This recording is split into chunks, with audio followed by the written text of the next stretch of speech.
Bapak dan Ibu sekalian, pengajian kita masih membicarakan tentang salah satu tujuan syariat Islam, yaitu melindungi keturunannya.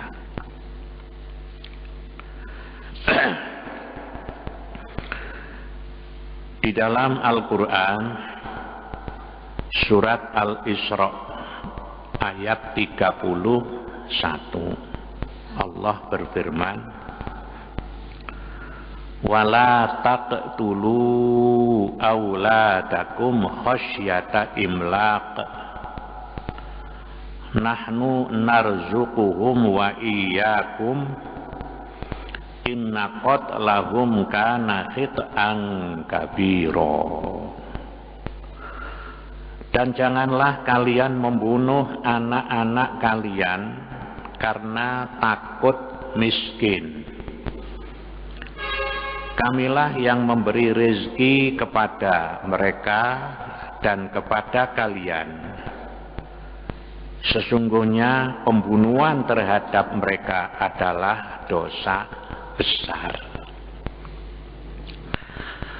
Di dalam ayat ini Allah melarang kepada kita untuk membunuh anak, ya, khasyata imlaq, karena takut miskin, ya. Jadi nahnu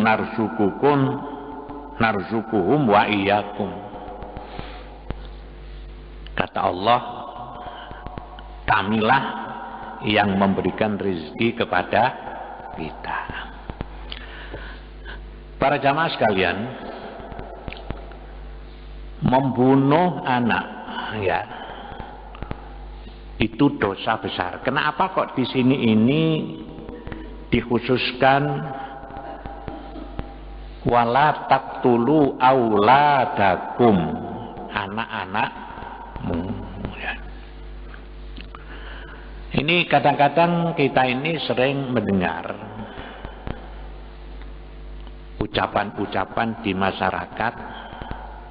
Misalnya saja ada seorang perempuan, ya, hamil 1 bulan, kemudian digugurkan, ya.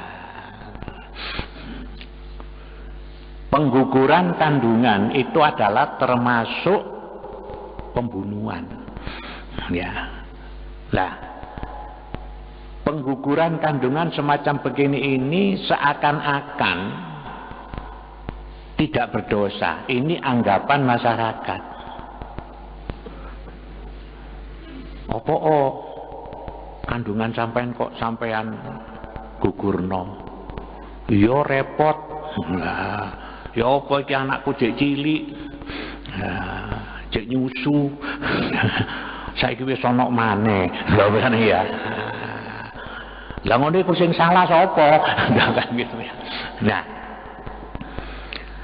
so kalau menurut perhitungan itu, kalau orang itu seorang perempuan itu sudah istilahnya itu telat datang bulannya, itu telat seminggu, itu berarti sudah hamil 1 bulan, ya. Lah pengguguran kandungan itu baik 1 bulan, 2 bulan, 3 bulan, apalagi sudah lebih dari 7 bulan, ya. Pengguguran ini adalah termasuk sama dengan pembunuhan, ya. Nah, sebab itu kalau menurut hadis Rasulullah Sallallahu Alaihi Wasallam, ya, bayi yang ada di dalam kandungan itu kan tumbuh, ya.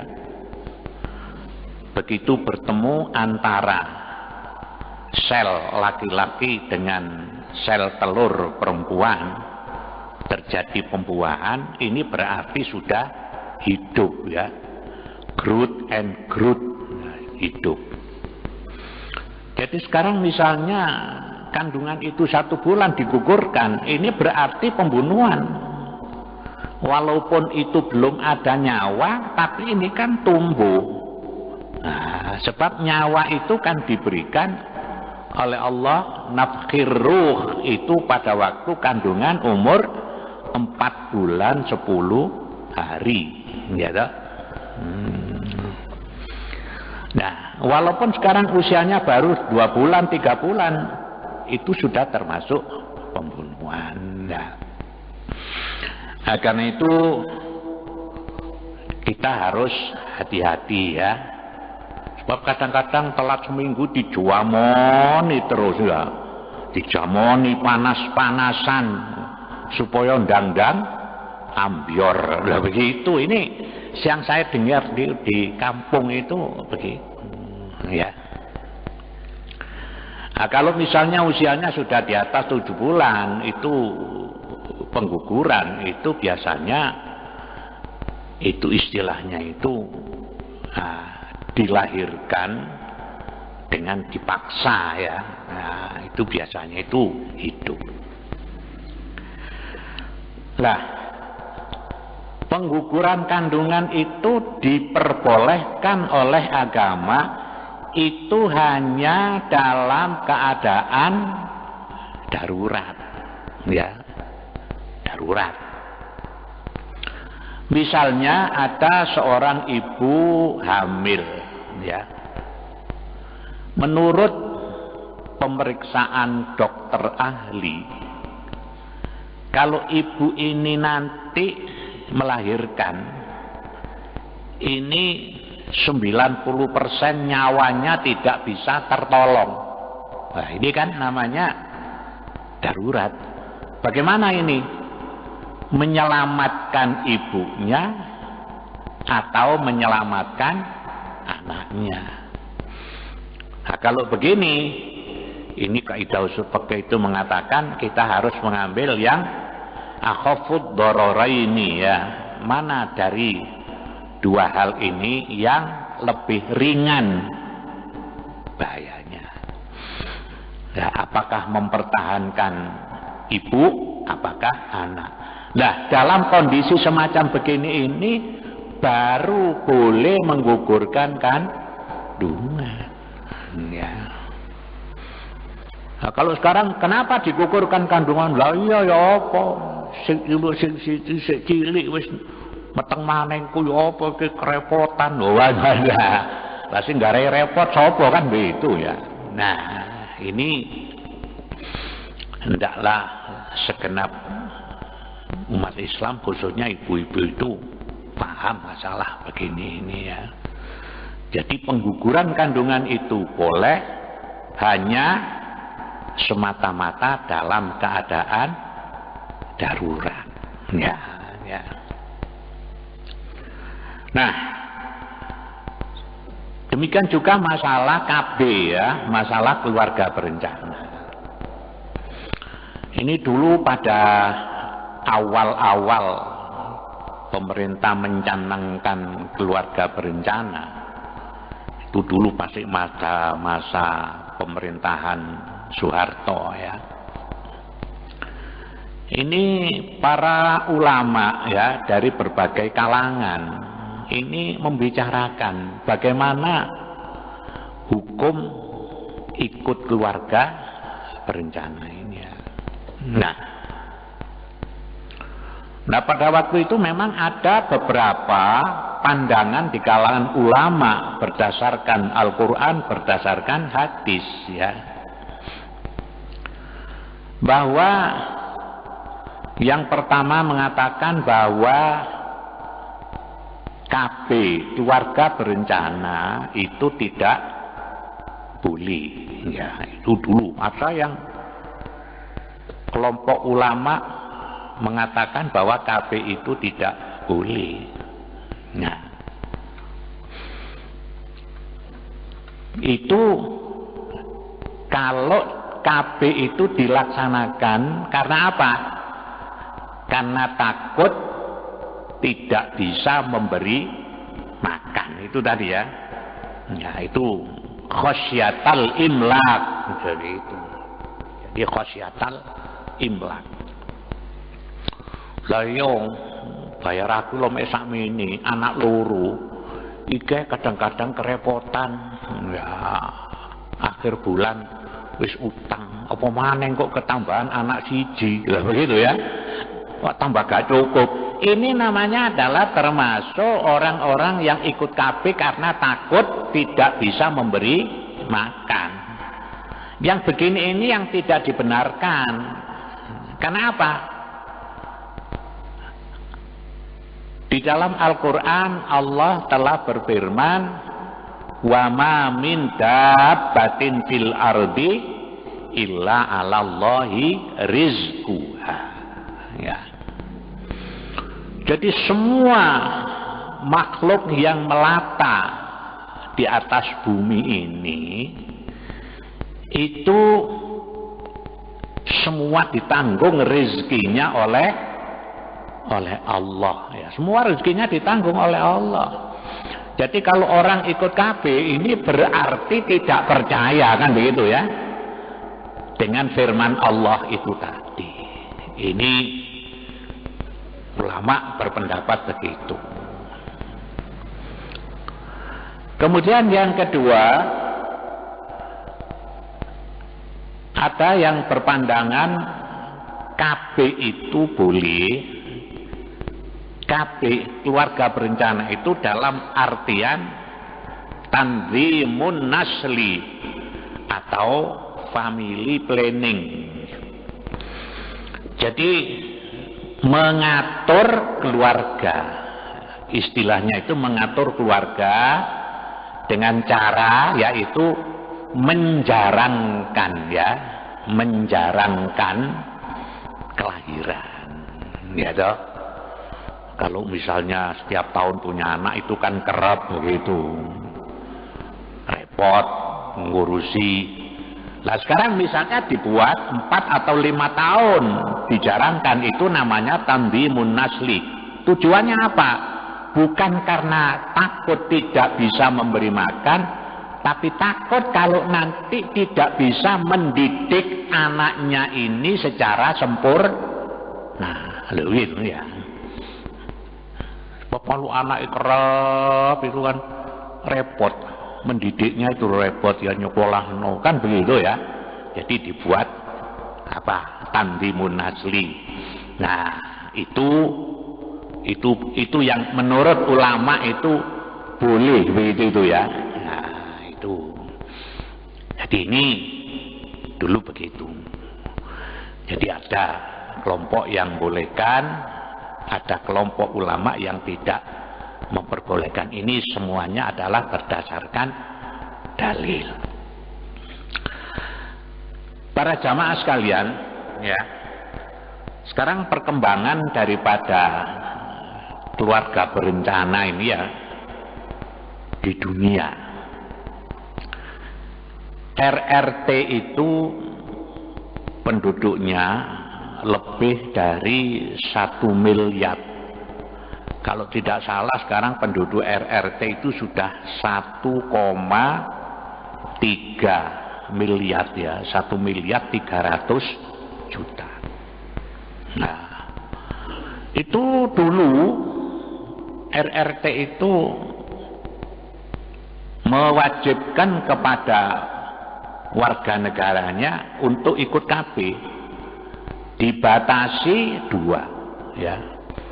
Kok perkembangannya masih begitu cepat? Akhirnya sekarang KB di RRT itu dibatasi 1 anak cukup ya. Kalau semula 2 anak cukup, sekarang 1 anak cukup. Laki-laki perempuan sama. Nah, dengan adanya KB hanya 1 ini, maka timbul masalah yang lain. Pengguguran ini semakin banyak, ya, pengguguran semakin banyak. Kenapa? Jadi kebanyakan di kalangan penduduk RRT ini menginginkan anak itu laki-laki, begitu loh, ya. Kalau terjadi kehamilan misalnya, kemudian dilihat apa itu namanya itu ya, dengan alat itu apa namanya itu ya, kan bisa dilihat laki apa perempuan gitu. Ternyata perempuan ini digugurkan ya, digugurkan. Jadi pengguguran ini terus makin hari makin banyak, karena mereka kepinginnya itu punya anak laki, sebab anak dibatasi hanya satu. Nah, ini di sana Pak ya. Nah, di sana itu memang umat Islam itu termasuk minoritas ya. Jadi tidak bisa mewarnai hukum di kalangan masyarakat. Kemudian di Singapura ya. Singapura itu dulu sama dengan di Indonesia ini. Jadi KB itu 2 anak cukup ya, 2 anak cukup. Sudah. Akhirnya KB di Singapura ini kebablasan. Mereka menghendaki anak itu cukup 1.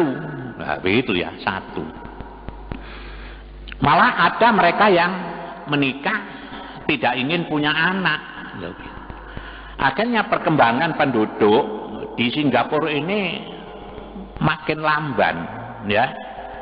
Jumlah penduduknya hanya sedikit, ada KB, sekarang penduduknya ini lamban sedikit. Sekarang pemerintah kerepotan ya, kewalahan bagaimana mengatasi ini. Akhirnya sekarang ini dibebaskan, silakan punya anak, dibebaskan punya anak berapa saja. Ini masyarakatnya sudah tidak mau gitu ya. Karena apa? Karena sudah lebih senang anak 1 atau tidak punya anak. Makanya sekarang upaya daripada pemerintah Singapura ini memberikan iming-iming ya, bonus. Siapa yang mau punya anak 1 diberikan uang sekian ribu dolar, begitu ya. Kalau anaknya tambah lagi, ditambah lagi sekian dolar. Nah ini malah kan kualik ya. Ya, inilah dunia sekarang ini begini Pak. Yang penduduknya terlalu banyak ingin mengurangi, tapi ini terlalu sedikit, akhirnya bingung ya. Sebab kalau tidak berkembang penduduk ini nanti kan regenerasinya ini tidak ada. Ya. Jadi di Indonesia ini kalau kita mengikuti ulama, kalau ikut KB silakan, tapi jangan sekali-kali bertujuan takut tidak bisa memberi makan ya, tapi semata-mata tanzimun nasli, yaitu untuk mengatur kelahiran ya, supaya dengan jarak yang jauh sehingga mendidiknya itu lebih gampang. Karena apa? Kesempatan bagi orang tua itu lebih banyak. Kemudian alat kontrasepsi ya, ini juga dipermasalahkan. Kontrasepsi untuk mencegah kehamilan itu kan macam-macam ya. Nah, ada yang dengan suntik ya toh. Ada yang istilahnya itu di samping suntik ada yang dengan susuk, namanya susuk KB ya. Nah, ada yang dengan susuk KB. Ada yang menggunakan kondom ya. Terus ada lagi yang menggunakan alat apa itu namanya itu? Spiral ya. Alat spiral. Saya pernah mengikuti mubahasah tentang masalah kontrasepsi KB ini. Dari sekian banyak ya alat-alat kontrasepsi ini yang tidak diperbolehkan yaitu yang menggunakan spiral. Nah, kenapa? Kalau menggunakan spiral ini kan mesti ada orang lain yang masang, kan gitu ya. Yang masang kan orang lain. Katakan ya dokter laki-laki masang, padahal masangnya itu kan di alat kelaminnya perempuan. Nah ini yang tidak diperbolehkan, ini haram, ya toh, haram. Ataupun sekarang dokter perempuan misalnya yang memasangkan itu tetap haram. Kecuali kalau bisa masang spiral itu dipasang sendiri, digerayai kan ya. Dan itu juga apa namanya sulit untuk bisa dilaksanakan. Nah, ini dengan alasan bahwa melihat aurat orang lain itu hukumnya adalah haram itu. Karena itu kan memang melihat aurat itu ya, itu kan hukumnya haram. Orang laki melihat auratnya orang perempuan haram, orang perempuan melihat auratnya orang laki juga haram. Nah sekarang bagaimana dengan orang yang melahirkan itu? Nah, kalau melahirkan itu kan juga yang menolong itu bidannya perempuan. Ya, ini walaupun perempuan sebenarnya tidak boleh, tapi ini adalah dalam kondisi darurat. Bagaimana bidan menolong kalau tidak melihat, kan begitu ya. Atau kadang-kadang kalau misalnya bidan ini tidak bisa menyelesaikan, ya, tidak bisa menyelesaikan, mungkin apa namanya itu ada masalah. Ini mesti dibawa ke dokter ahli kandungan, kan dokternya itu kan kebanyakan laki-laki. Nah, ini bagaimana ini melihat aurat? Inilah yang namanya dalam keadaan darurat. Ya, kalau sudah darurat, itu kaidah usul fikih mengatakan ad-daruratu tubihul mahzurat. Jadi dalam keadaan darurat itu bisa membolehkan hal-hal yang dilarang. Sama saja sekarang misalnya dokter nyuntik ya orang perempuan, kan yang disuntik kan bokongnya. Ya. Nah, ini kenapa kok boleh? Ini darurat tadi itu. Ya, kalau memang itu dokter laki-laki. Jadi karena dokter boleh menyuntik melihat bokongnya orang perempuan. Tapi kalau sampean bukan dokter, ya lihat bokongnya orang, ya tidak boleh kan begitu ya. Ya. Jangankan melihat apa namanya itu aurat kibarul aurah ya, aurat orang lain. Ini kalau kita membaca di kitab Sulam itu melihat apa namanya itu alat kelaminnya sendiri itu saja tidak boleh, Pak. Ya. Kecuali dalam keadaan jadi kalau dia melihat kelaminnya sendiri ya ditelok, ya ini ya. Ya. Padahal itu tidak ada tujuannya apa ya ditelok, ya. Lah itu juga tidak boleh begitu. Kecuali kalau dalam keadaan darurat. Jadi misalnya dicokot tengu. Ya. Ya. Lah ini baru boleh kan begitu ya. Ini dalam keadaan darurat.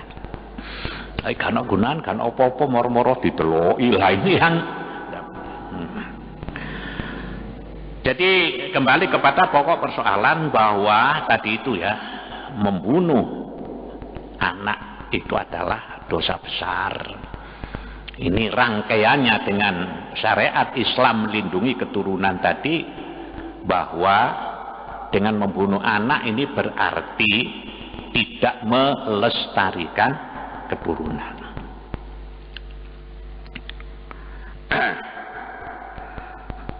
Su'ila Rasulullah sallallahu alaihi wasallam ayyu dzambi a'zam.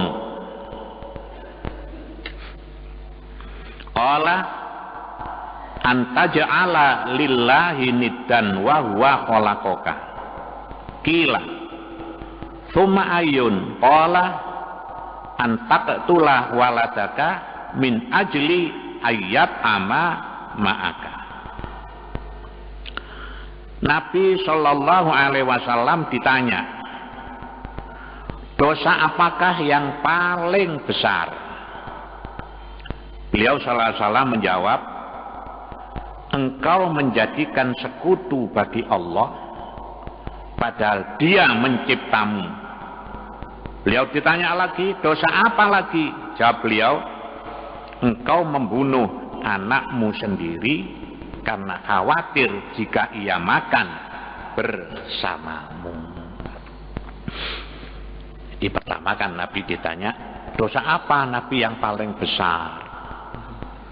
Satu adalah syirik, ya, mensekutukan Allah, menyamakan Allah dengan makhluk. Ya, ini syirik ini juga begitu, Pak, ya. Artinya banyak di kalangan masyarakat ini yang menjalankan aja, misalnya seperti kemarin itu kan malam Jumat Legi gitu ya. Wah, ini kan perempatan itu banyak orang buat kembang. Ya loh. Nah, kalau yang buang kembang ini adalah orang-orang Islam, itu termasuk adalah perbuatan syirik, ya. Apa tujuannya? Nopo sampean kok buat kembang di perapatan? Nggih, kula njaluk slamet tenggone sing bau reksa. Ya. Loh, sudah punya Tuhan Allah kok masih minta kepada yang bau reksa. Ini kan termasuk syirik tadi itu, ya. Antaja'ala lillahi niddan wa huwa khalaqaka. Nah, ini ada orang punya gawe kemanten apa nyunat begitu, membuat sandingan, ya, ditempel apa di ember itu, diberi ayam wungkul, kelapa, pisang, payung, bengkiak, ya, ditaruh di atas lemari. Untuk apa? Supaya selamat punya gawe, tidak ada apa-apa. Ini kan juga namanya syirik, ya loh. Nah, ini umumnya mereka menganggap tidak apa-apa itu. Loh, kok bisa tidak apa-apa? Ya, itu malah itu termasuk a'dhamud dzambi, ya, dosa yang paling besar. Kadang-kadang juga ada orang anaknya lahir kemudian ari-arinya itu dipendem, bersamaan dengan mendem itu diberi buku, diberi potelot, ya, supaya nanti anaknya pinter. Malah ada lagi yang hari-harinya itu diberi sobekan Quran. Wah, lah ini kan tambah bahaya ini, Pak. Ya loh. Ini termasuk jenis-jenis yang disebut dengan syirik tadi itu, karena minta kepada selain Allah. Demikian juga kalau orang itu ziarah ke makam Wali Songo, itu juga harus hati-hati, ya. Kalau kita masuk di kuburan Ngampel itu kan ada tulisan di atas itu, di gerbang itu, ya, mintalah kepada Allah, jangan minta kepada orang yang mati. Lawan begitu, ya.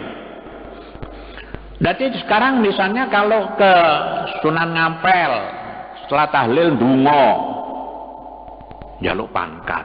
Nah, ini kan syirik, ya. Minta pangkat kepada Sunan Ngampel kan syirik. Ya. Nanti ada di Sunan Giri minta jodoh. Iya loh. Nah, ini begitu, itu adalah dosa syirik. Jadi kalau minta harus tetap kepada Allah, tetapi dengan wasilah bijahi wa bikaromati Sunan Ampel. Ya Allah, dengan kemuliaan Sunan Ngampel, aku mohon kepadamu, ya Allah, hendaknya memberikan rezeki kepadaku. Loh begitu loh, ya. Jadi mintanya tetap kepada dan itu saya pernah beli buku itu di salah satu makam itu, petunjuk yang benar untuk berziarah ke Wali Songo. Ini maksudnya apa? Menjaga supaya tidak terjadi perbuatan syirik. Bila tuma'ayun, kemudian apalagi selain syirik, kata Nabi, antak tulawaladaka min ajli ayat ama ma'aka, membunuh anakmu karena takut makan bersama kamu. Ya, itu tadi yang saya contohkan. Wis saiki wis anu wis digugurno wis apa? Bayaran diturung munda. Ya.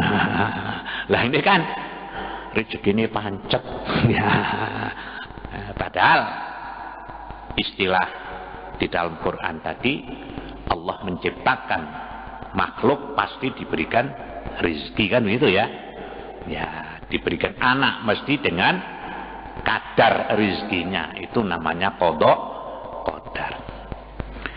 Demikian para bapak dan ibu sekalian, mudah-mudahan ada guna dan ada manfaatnya. Allahumma shalli ala sayyidina Muhammadin wa ala alihi washabihi wasallam. Alhamdulillahirabbil alamin. Rabbana la tuzigh qulubana ba'da idh hadaitana wa hab lana min ladunka rahmah innaka antal wahhab. Rabbana atina fid dunya hasanah fil akhirati hasanah wa qina adzabannar. Alhamdulillahirabbil alamin. Assalamualaikum warahmatullahi wabarakatuh.